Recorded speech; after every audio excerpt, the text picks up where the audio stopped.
یہ فکر تھی کہ میری یہ بھیڑ بکریاں کئی بھیڑیاں نہ کھا جائے، اور اگر میں آپ سے ملنے جاؤں گا تو کئی گھنٹے لگیں گے آپ سے ملنے میں اس فکر میں تھا، اور مگر شوق زیارت بھی بہت تھا، شوق زیارت بھی بہت تھا، کوئی اور حفاظت کرنے والا نہیں تھا، تو میں نے چاہا کہ میں آپ سے ملنے کے لیے آؤں، میں آپ کی زیارت کو آؤں، توجہ چاہ رہا ہوں، آپ کی زیارت کو آؤں۔ تو فکر میں تھا کہ میں کروں کیا۔ اسی اسنا ایک شیر برآمد ہوا اور ابو ذر سے آگے کہا، اے میرے آقا اگر شوق زیارت رسول ہے تو جائیے، میں آپ کی بھیڑ بکریوں کی حفاظت کروں گا۔ بالکل مزاج سے الگ بات ہے کہ شیر بکریوں کی حفاظت کرے،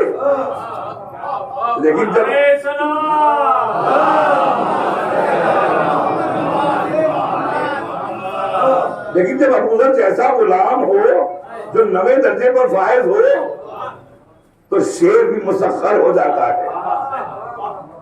تو شیر نے آ کے کہا آپ جائیے، میں حفاظت کروں گا۔ تو وہاں کچھ منافق بیٹھے ہوتے تھے، رسول کو ہمیشہ منافقوں نے گھیرے رکھا۔ یہی تو وجہ ہے کہ جس وقت آپ کی وفات ہوئی تو صرف گھر کے لوگوں کے علاوہ کوئی نہ تھا، چند خاص صحابی تھے جن کے میں نے نام لیے، بس کوئی نہیں تھا۔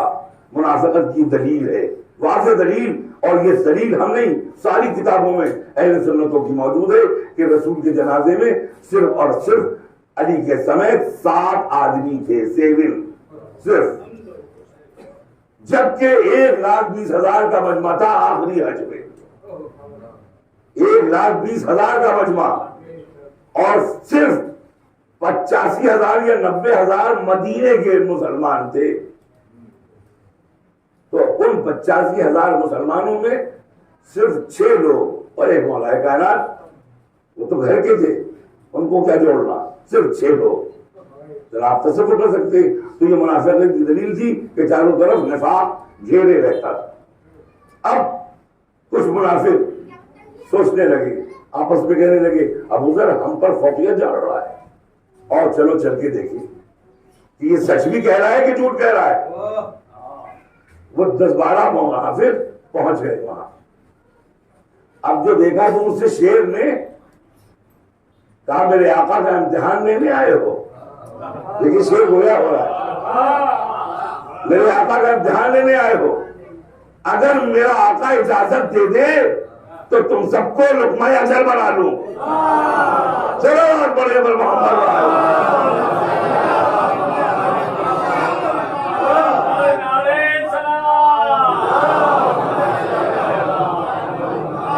یہ ہے عالم۔ اب آئیے انہی میں کہ جناب سلمان دہلیز فاطمہ میں بیٹھے ہیں۔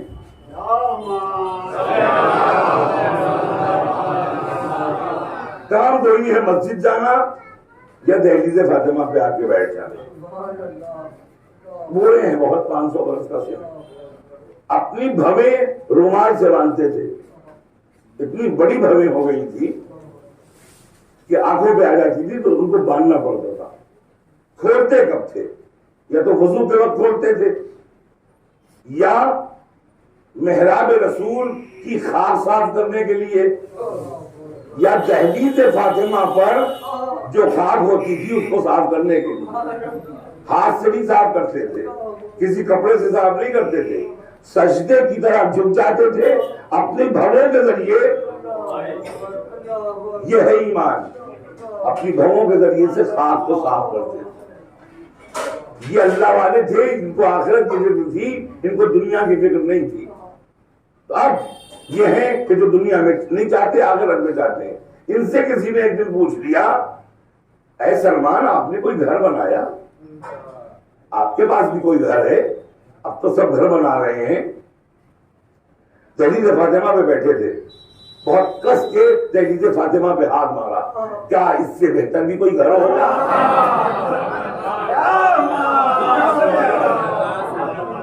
اس سے بہتر بھی کوئی گھر ہوگا؟ اور اس کے بعد نہیں، ایسے ہی کہ صرف گھر بتا دیا، یہ بھی کہا کا یہی وہ گھر اور در ہے کہ جہاں سے صراط مستقیم شروع ہوتا ہے، جنت میں تمام ہوتا ہے، جنت میں تمام ہوتا ہے۔ تو یہ لوگ ہیں کہ جو دنیا میں کچھ نہیں چاہتے، اور یہی سلمان ہیں کہ جنہوں نے حفاظت اسلام بھی کی ہے اور حفاظت قرآن بھی۔ اب یہ سلسلہ سن لیجئے جو معال مجلس ہے، خاص طور سے ویسے تو مسائل ہوتے ہیں لیکن مسائل سے پہلے یہ جو جناب سلمان نے جو اس قدر ایمان کی منزلوں میں تھے جو آپ نے کام کیا ہے۔ قرآن مجید کے بارے میں مشہور ہے، تاریخ میں ہے کہ ہر دور نے اپنے دور کا لکھا ہوا قرآن رائج کیا۔ پہلے دور میں بھی انہوں نے لکھوایا قرآن، وہ رائج ہوا۔ دوسرے دور میں بھی انہوں نے لکھوایا، وہ رائج ہوا۔ تیسرے دور میں بھی انہوں نے لکھوایا، وہ رائج ہوا۔ تو اس حساب سے تو چوتھے دور میں مولا علی کا لکھا ہوا قرآن رائج ہونا چاہیے تھا۔ یہ ناانصافی ہوئی ہے، مگر مولا نے اس لیے قبول کر لیا کہ تحریف نہیں تھی، صرف آیتیں ادھر کی ادھر تھیں، سورے ادھر کے ادھر تھے، مگر قرآن مکمل تھا، اس لیے اسے قبول کر لیا۔ مگر قبول کے لیے جہاں جہاں چھانوں پہ قرآن تھا وہ جمع ہونے لگا، کمیٹی میں لوگ لا کے دینے لگے، پتھروں پہ پتوں پر پیڑ کے وہ قرآن تھا۔ اس طرح کچھ حافظ تھے جو قرآن حفظ کیے ہوئے تھے، ان سب کو بلایا جاتا تھا۔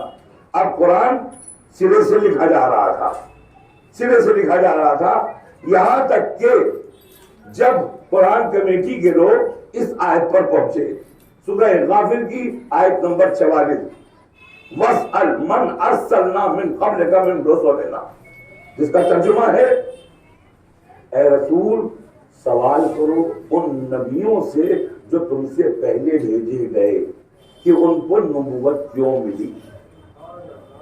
سوال کرو ان لوگوں سے کہ جو تم سے پہلے بھیجے گئے انبیاء، کیا سوال کرو کہ تمہیں نبوت کیوں ملی۔ اب یہ لوگ کہنے لگے کہ آخر یہ آیت تو ہے نہیں، جیسے یہ آیت دیکھی انہوں نے ایک پتے کے اوپر تھی پیڑ کے، یہ آیت تو ہے ہی نہیں، یہ آیت ہی نہیں لگتی، اس لیے کہ ہم لوگوں کا ساتھ تو مکے میں بھی رہا رسول کا، مدینے میں بھی رہا، وہاں نہ ہم نے کبھی آدم کو دیکھا، نہ نوح کو دیکھا، نہ ابراہیم کو دیکھا۔ یہ آیت آئی سوال کرو، تو جب سوال کرنے کی آیت آئی رسول سے تو سوال کیا بھی ہوگا، تو یہ کہاں کیا سوال؟ بھئی نہ آدم آئے مکے میں، نہ مدینے میں، نہ نوح آئے، کوئی نبی تو آیا نہیں، 1,23,999 انبیاء میں سے کوئی نبی نہیں آیا، تو پھر یہ سوال کب ہوا، کیسے ہوا؟ تو اس کا مطلب یہ آیت ہی نہیں ہے قرآن کی۔ بہت پریشان ہوئے تو کسی نے کہا نہیں، دربار میں یہی صاحب ایمان بیٹھا تھا جس کا نام سلمان ہے۔ سلمان کھڑے ہو گئے، کہا خلیفہ اس آیت کو قرآن سے محروم نہ کرو، اس آیت کو، یہ قرآن کی آیت ہے، اتنا علم تھا تبھی تو بولے، کہ اس آیت کو قرآن سے محروم نہ کرو، کم سے کم اس سے تو چل کے پوچھ لو جس کے بارے میں رسول نے کہا ہے علی مع القرآن والقرآن مع علی۔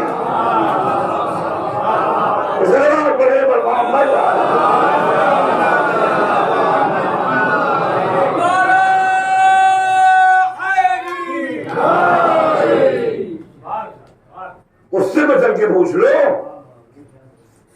کہاں ارے ہم تو انہیں کے پاس جاتے ہیں، مسئلہ تو وہی حل کرتے ہیں، وہ کرتے تھے ہمیشہ، دین اور دین کی حفاظت کی ہمیشہ مولا نے دربار میں جانا پڑا ہے تو گئے، کتنے موقع ایسے آئے ہیں۔ تو اب یہاں مگر وہ آئے، وہ لوگ آئے، اب جب وہ آئے تو کہا یہ آیت یا علی، یہ آیت تو لگتی نہیں ہے، یہ آیت تو قرآن کی نہیں ہے، کیونکہ ایسا کب ہوا، کب سوال کیا، کہاں سوال کیا، کہ یہ آیت تمہاری عقل میں آ بھی نہیں سکتی، یہ آیت نہ گھر میں نازل ہوئی، نہ میدان میں نازل ہوئی، نہ جنگ میں نازل ہوئی، نہ بستر میں نازل ہوئی، نہ محراب میں نازل ہوئی، نہ منبر پہ نازل ہوئی، نہ کہیں اور نازل ہوئی، کہیں نازل نہیں ہوئی. یہ آیت کہیں نازل نہیں ہوئی. مسکرانے لگے وہ لوگ، مسکرانے لگے کہ آج کم سے کم ایک آیت کا انکار علی بھی کر دیں گے. مسکرا رہے ہیں، لیکن علی نے کہا مسکراؤ نہیں، یہ آیت تم نہیں بتا سکتے، تم سمجھ نہیں سکتے، اس لیے کہ ہم اہل قرآن ہیں، ہم تمہیں بتائیں گے کہ یہ آیت نازل کہاں ہوئی. یہ آیت معراج میں نازل ہوئی ہے. جب معراج پر پیغمبر گئے ہیں تو اللہ نے انبیاء کو حکم دیا کہ پیغمبر کی سلامی کے لیے جاؤ، پیغمبر کی سلامی کے لیے جاؤ. اسی وقت یہ آیت اللہ نے نازل کی، وَسَلْ مَنْ أَرْسَلْنَا مِنْ قَبْلِكَ مِنْ رُسُلِنَا. اے نبی تم ان سے سوال کرو کہ انہیں نبوت کیوں ملی ہے، کیوں ملی ہے. کہا تم وہ سن پاؤ گے جو ان نبیوں نے ایک زبان ہو کے کہا. جب یہ پوچھا رسول نے ان سے، جب آیت آئی تو پوچھا کہ تم بتاؤ تم لوگوں کو نبی کیوں بنایا گیا، تو سارے نبیوں نے 1,23,999 نبی ہے، اور نبیوں نے فرمایا کہ بے نبوت کا وہ بے ولایت اخی کا علی ابن ابی طالب، یعنی آپ کی نبوت کی وجہ سے اور آپ کے بھائی علی کی ولایت کی وجہ سے ہمیں نبوت ملی ہے.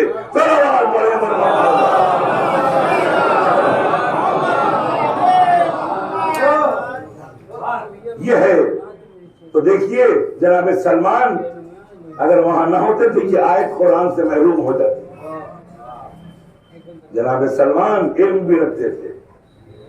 تو جان گرامی ایک گھرانہ وہ گھرانہ ہے کہ جو نہ دنیا میں ثواب چاہتا ہے اور نہ آخرت.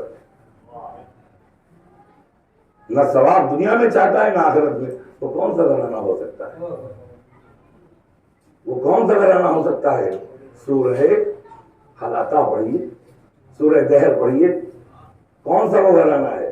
کہا انما نطعمکم لوجہ اللہ لا نرید منکم جزاء ولا شکورا. جو ہم اللہ کی راہ میں تمہیں کھلاتے ہیں نہ ہم تم سے جزا چاہتے ہیں نہ شکریہ چاہتے ہیں. جزا آخرت کے ثواب کو کہتے ہیں، شکریہ دنیا کے ثواب کو. صلوات پڑھیں برباد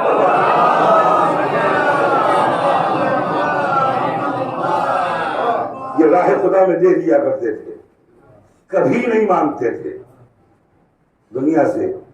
دنیا سے کبھی نہیں مانگا، دنیا کو ہمیشہ دیا ہے، نوازا ہے. میرے مولا نے نوازا ہے، ہر امام نے نوازا ہے، لیکن مصلحت دیکھ کر. جہاں مصلحت ہوتی تھی وہاں نواز دیتے تھے، اور جہاں مصلحت نہیں ہوتی تھی وہاں نہیں نوازتے تھے. چنانچہ 8ویں امام نے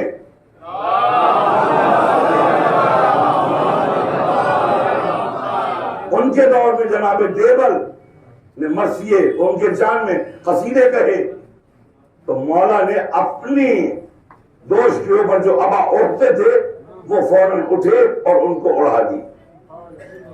بادشاہ نے دیکھ رہا تھا مامون رشید کہ یہ آپ نے کیا کیا. کہا یہ اس کا حق تھا کہ ہم نے اسے کچھ نہیں دیا. یہ جو اس نے اللہ کی مدح اور میری مدح کی ہم نے اسے کچھ نہیں دیا، یہ اس کا حق تھا. اب جب وہ وہاں پہنچا تو وہاں مشہور ہوا کہ امام رضا نے اس کو اپنی ابا دی ہے. تو ہر آدمی تبرکاً اس ابا کو لینے کے لیے آ رہا ہے، ہر ایک ٹکڑا ٹکڑا لے گیا. اس کے بعد پھر ہوا کیا کہ تھوڑا سا ٹکڑا بچا، وہ اپنی نابینا بہن کے گھر گیا اور وہ اس کو دے دیا. اس نے اپنی آنکھوں میں لگایا تو وہ بینا ہو گئی. تو ہمارے مولا جب عطا کرتے ہیں تو اس طرح سے عطا کر دیتے ہیں. صلوات پڑھیں بر محمد.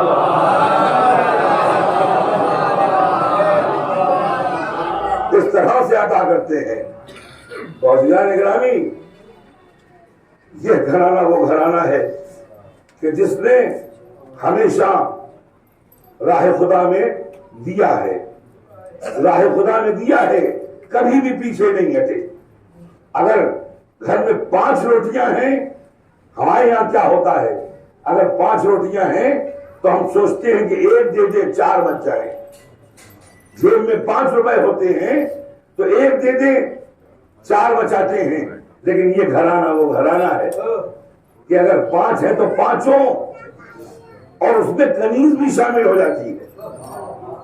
یہ ہے تربیت اہل بیت. کنیز بھی شامل ہو جاتی ہے کہ کنیز اس طرح سے شامل ہوئی کہ مرتے دم تک قرآنی آیات سے گفتگو کی. یہ گھر میں تربیت کا عالم ہے. وہی تربیت تھی روٹی اپنی بھی اٹھا کے دے دے. چنانچہ اس سورہ دہر میں نازل تو رسول پہ ہوا ہے، رسول شامل نہیں ہے، مگر جناب فضہ شامل ہے. فضہ شامل ہے کیونکہ روٹیاں دی، راہ خدا میں روٹیاں دی. اچھا جو روٹیاں دی، اب یہاں پر ایک بات، بہت سے لوگ بی بی فاطمہ سے مقابلہ کر دیتے ہیں. بی بی فاطمہ سے جناب مریم کا مقابلہ ہرگز نہیں ہو سکتا. بی بی فاطمہ کا جناب مریم سے مقابلہ. بی بی مریم معصومہ ہے، ایک معصوم کی ماں ہے، لیکن مقابلہ نہیں. کیوں مقابلہ نہیں؟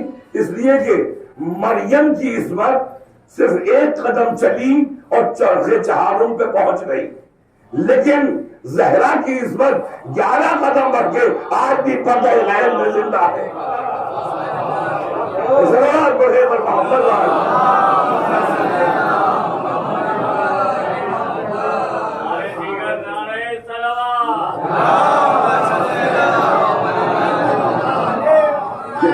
نہ دنیا میں کچھ چاہتا ہے نہ آخرت میں چاہتا ہے.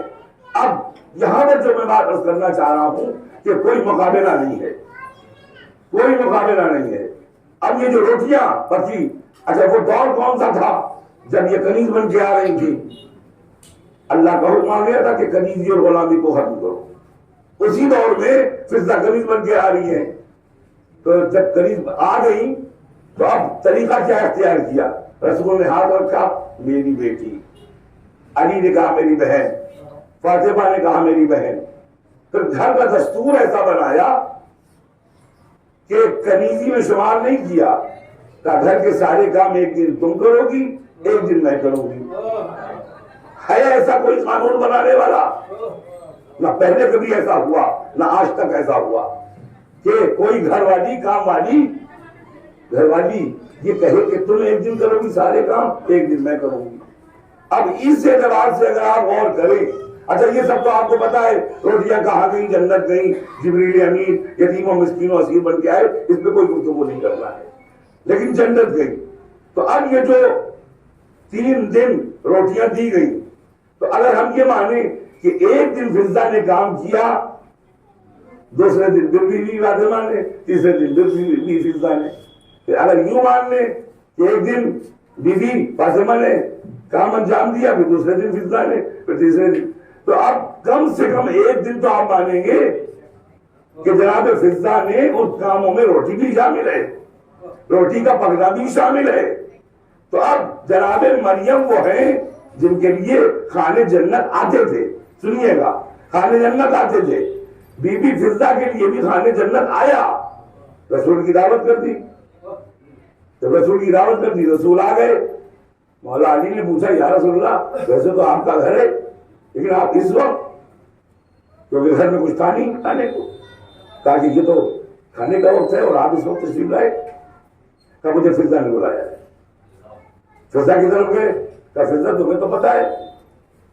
اب دیکھیے کیا یعنی ایمان ہے، استحکام. یا علی اے میرے آقا، میں نے دعوت کی ہے میں جانوں. دیکھیے آپ، میں نے دعوت کی ہے میں جانوں. وہ سجدے پہ بیٹھ گئی، 2 رکعت نماز پڑھی، اللہ سے کہا اے پروردگار، ہم نے تیرے حبیب کی بیٹی کو جو میری آقا زادی ہے ان کا واسطہ دے کر میں بتانا یہ چاہتی ہوں کہ میں نے تیرے حبیب کو مہمان کیا اپنے آقا زادی کے پاس. میں یہ جملہ کہا تھا، یہ نہیں کہ کھان میں جانے گئے تھے، لیکن یہ جملے ہی کہہ رہی تھی کہ جبریل امین اور میکائیل جنت کے کھانے لے کے آنے لگے.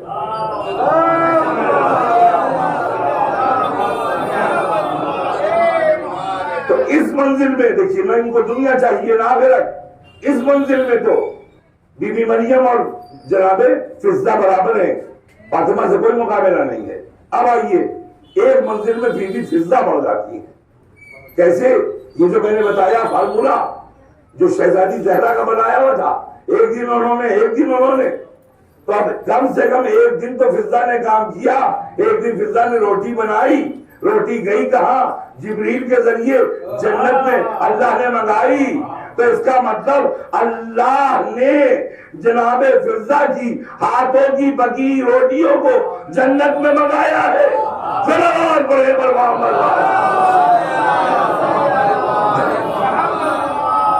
صلوات پڑھے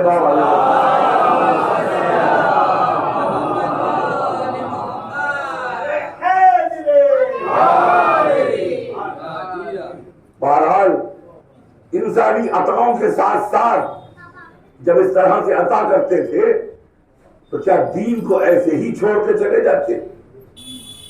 جب اس طرح سے عطا فرماتے تھے کہ گھر میں آئی کنیز قرآن سے گفتگو کرنے لگی، گھر میں آیا وہ بچہ صاحب ایمان ہو گیا. اس طرح سے عطا، کسی کو چادر دے دی تو نورانی ہو گیا اس کا گھر اور اس کی بیٹی کی آنکھوں میں روشنی آ گئی. تو جب اس طرح سے وہ دوسرے لوگوں کو عطا کرتے ہیں تو کیا دین کو لاوارث چھوڑ کے چلے جاتے؟ یہ اہل بیت یا پروردگار عالم کا رسول ایسے ہی چھوڑ کے چلے جاتے؟ یہاں پر ایک چھوٹا سا مناظرہ ہے جو جناب ہشام ابن حکم نے کیا تھا شیخ بصرہ سے کہ دین کو ایسے نہیں چھوڑا. ایک دن میرے مولا نے چھٹے امام نے شاعر ہے نا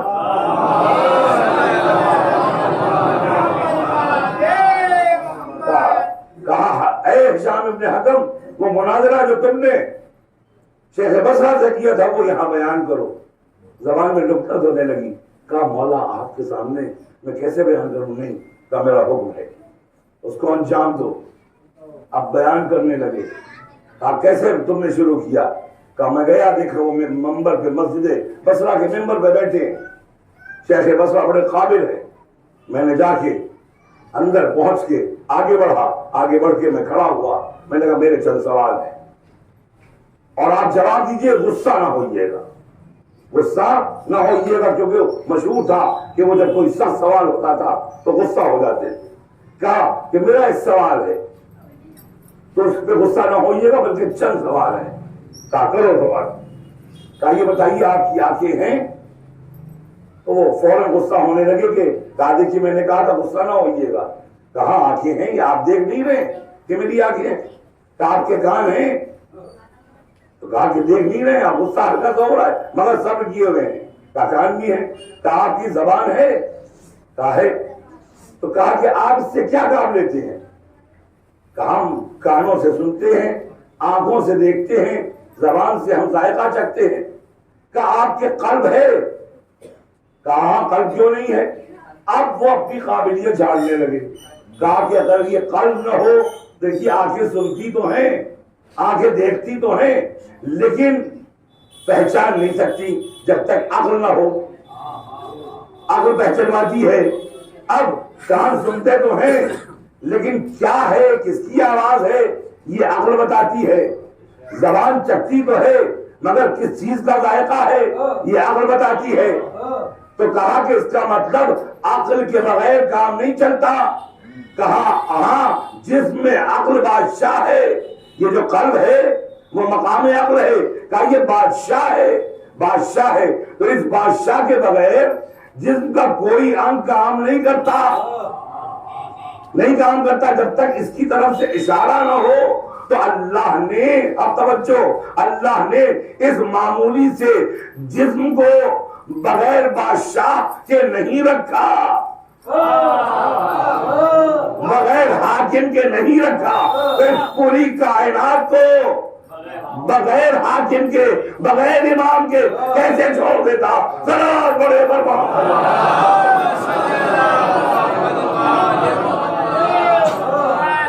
بغیر حاکم کے کیسے چھوڑ دیا جاتا؟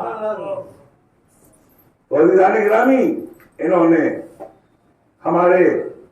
ہم صحیح معنوں میں اگر آپ غور کریں تو ہم سچی محبت نہیں رکھتے. جو عقیدت ہمیں رکھنا چاہیے وہ عقیدت ہماری نہیں ہے. دعا کرنا چاہیے کہ پروردگار یہ محبت ہمارے دلوں میں قائم اور دائم رہے. اسی لیے جب بھی سورہ الحمد پڑھیں تو اس میں یہ آیت خاص طور سے توجہ کے ساتھ پڑھیں، اہدنا الصراط المستقیم. پروردگار ہمیں سیدھی راہ پر باقی رکھ، راہ مستقیم پر باقی رکھ. باقی رکھ. دیکھیے یہ بہت اہم چیز ہے کہ ہمیشہ ہمیں اس کی دعا کرنا چاہیے، کیونکہ آج ہمارے ایمان کے خریدار کبھی خطیبوں کی صورت میں، شاعروں کی صورت میں، امریکیوں کی صورت میں، سعودیوں کی صورت میں سامنے کھڑے ہیں. لہذا ہم اپنے ایمان کو پختہ رکھیں، ہم اپنے ایمان کو پختہ رکھیں. اہدنا الصراط المستقیم. پروردگار ہمیں سیدھی راہ پر باقی رکھ. قنوت میں دعا پڑھا کریے، ربنا لا تزغ قلوبنا بعد إذ هديتنا وهب لنا من لدنك رحمة إنك أنت الوهاب. اے ہمارے رب ہمیں ہدایت سے نہ موڑنا، میرے دلوں کو ہدایت سے نہ موڑنا، اپنے پاس سے رحمت عطا کرنا. تو ہدایت اہم ہے. تو ہم محب اہل بیت رہیں. الحمدللہ الحمدللہ مجلسوں کا سلسلہ یہ جو ہمارے یہاں قائم ہے یہ ہمارے اسلام کے بچاؤ کا بھی ذریعہ ہے، ایمان کی بقا کا بھی ذریعہ ہے. اسلام بھی اسی سے بچا ہے، ایمان بھی ہمارا اسی سے بچا ہے. مجلس سے ہٹا دیجئے بالکل ہم کھوکھلے ہو جائیں گے. ہماری ایمان کی بقا بھی مجلس یاد رکھیے. کبھی بھی ہم نے پہلے بھی کہا ہے، ایمان میں ذرا سی بھی کمی محسوس کیجئے، کہیں نہ کہیں مجلس اٹینڈ کیجئے. اگر مجلس نہیں ہے تو چھوٹی سی مجلس کر دیجئے تاکہ ایمان پختہ ہو جائے.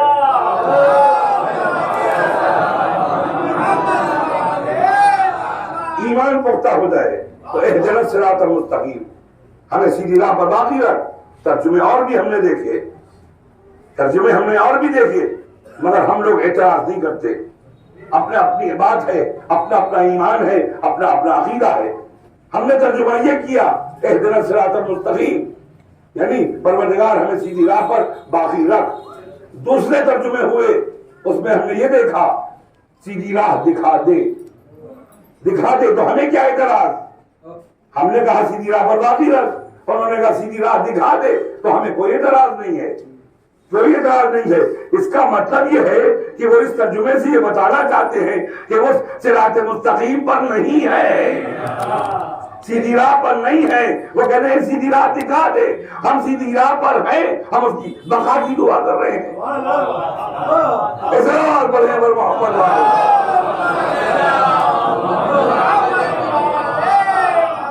بس جانے گرامی. یہ خاندان اس نے سب کچھ نشاور کیا.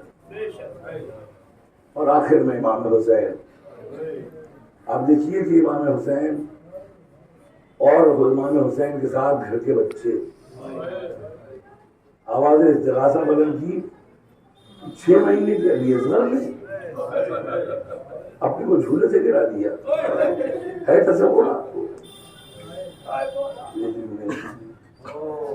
جناب سکینہ چشمہ سامنے پھوٹا ہوا، پانی پی لو بیٹا، پانی پیو گی یا امت پر شو ہوگی. نانا کا دی نہیں پیے پانی. کوئی اور ہوتا تو تڑپ جاتا، پانی پہ گر جاتا، نہیں پیا. 2 اہم چیزیں ہیں اس پورے کربلا، ایک علی اصغر کی شہادت اور ایک جناب سکینہ کے مسائل.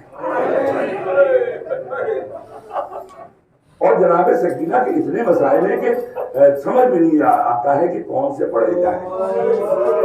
جناب سکینہ کی یتیمی کے مسائل پڑھیں، جو تماچے مارے گئے اس کے مسائل پڑھیں، جو گوشوارے چھینے گئے خون بہنے لگا وہ مسائل پڑھیں، جو کوڑا جل گیا اس کے مسائل پڑھیں، جو تازیانے مارے گئے اس کے مسائل پڑھیں، جو رسی میں جگہ دی گئی پیٹھ میں برتیں بن گئی اس کے مسائل پڑھیں، جب گلے میں رسی بن گئی اس کے مسائل.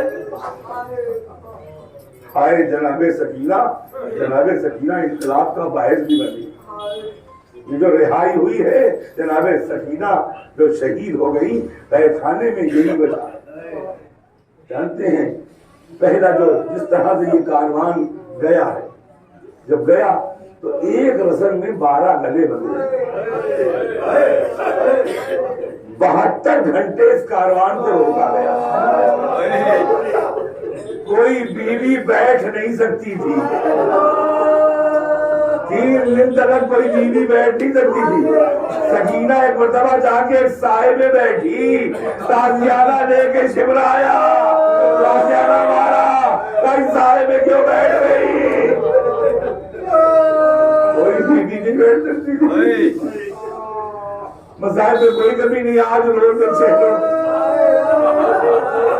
ان کا چہلوم ہے جن کا چہلوم نہیں بنایا گیا۔ آقا حسین ارے کربلا میں آپ ہے، آج جو مجمع ہے یہ اسی لیے ہے کہ زینب پہلا چہلوم نہیں بنا پائی، سید سجاد پہلا چہلوم نہیں بنا پائے۔ عزیزان گرامی، عزیزوں، وہیں اب 72 گھنٹے کے بعد ایک رسی آئی، اس رسی میں ایک ایک گلا باندھا گیا، اسی میں جناب سکینہ، اسی میں جن کے قد بڑے تھے وہ اور جن کے قد چھوٹے تھے وہ۔ اب ذرا سا سوچئے کہ جو رسی بندھی ہوگی تو جناب سکینہ کے کتنی تکلیف ہو رہی ہے، ایک ہاتھ گلے میں رکھ دیا۔ اب کاروان جانے کے 72 گھنٹے ہو گئے، یہ 72 گھنٹے کیوں؟ کرسیاں بچھائی جا رہی ہیں، بازاروں کو سجایا جا رہا ہے، رسول کی بیٹیوں کا تماشا دیکھنے کے لیے۔ عزیزوں، آگے آگے سید سجاد کو کیا گیا، یہ جو 12 گلوں میں رسیاں بندھی تھی، سید سجاد سے کہا پکڑو، اس کے بعد سید سجاد سے کہا کہ اب آگے بڑھو۔ جیسے ہی آگے بڑھے ایک منادی نے ندا دی، آزہی زینب، آزہی ام کلثوم، آزہی رقیہ۔ میں سننا تھا، سید سجاد روتے روتے بے ہوش ہو گئے، جب ہوش میں آئے تو جناب زینب کہتی ہیں کہ بھیا کیا حال ہے، تمہارے ساتھ ابھی 1 سال تو قید خانے میں رہنا ہے، پھر مدینے جانا ہے، اپنے کو سنبھالو۔ تو وہ بھی اماں بابا کے گلے پہ کون خنجر چلا، برداشت کر لیا، علی اکبر کے سینے میں برچھی لگی، برداشت کر لیا، علی اصغر کے گلے کو اور مولا نے چھیدا، ہم نے برداشت کر لیا، قاسم کا لاشا پامال ہوا، وہ بھی اماں ہم نے برداشت کر لیا، چچا کے بازو کٹے ہم نے برداشت کر لیا، خیمے چلے ہم نے برداشت کر لیا، سکینہ کے دروازے پڑے برداشت کر لی، وہ بھی اماں یہ برداشت نہیں ہوتا کہ آپ کا تعارف کرایا جا رہا ہے، یہ زینب ہے، یہ ام کلثوم، یہ سکینہ۔ عزیزوں، خدا کوئی رب کرے سید الشہداء و شہداء کربلا۔ اس کے بعد یہ کاروان داخل ہوا دربار میں، جب کاروان داخل ہوا تو سب سے آگے سکینہ تھی، گلے پہ ہاتھ رکھے ہوئے اور چہرے پہ ہاتھ رکھے ہوئے، تشت تیلا میں سر رکھا ہوا ہے حسین کا، تشت تیلا میں حسین کا سر تاکہ تحفتاً شور نے پیش کیا۔ میں وہ مسائل نہیں پڑھتا جو لوگ اور پڑھ دیتے ہیں، سر حسین سامنے ہے اور وہ معاذ اللہ بے ادبی کر رہا ہے، میں نہیں پڑھ سکتا۔ لیکن وہیں ایک عیسائی عالم بیٹھا تھا جس کا نام تھا راس الجالوت، سنیے گا عجب مسائل ہے۔ جیسے اس نے یہ سر دیکھا جس سے نور نکل رہا تھا، کہا یزید یہ کس کا سر ہے؟ یزید بتاؤ یہ کس کا سر ہے؟ تو یعنی باپ کا نام چھپانے کے لیے ماں کا نام لیا جاتا تھا، کہا یہ ابن فاطمہ ہے، یہ حسین ابن فاطمہ ہے۔ تو فوراً کھڑا ہو جاتا ہے، یہ کون فاطمہ؟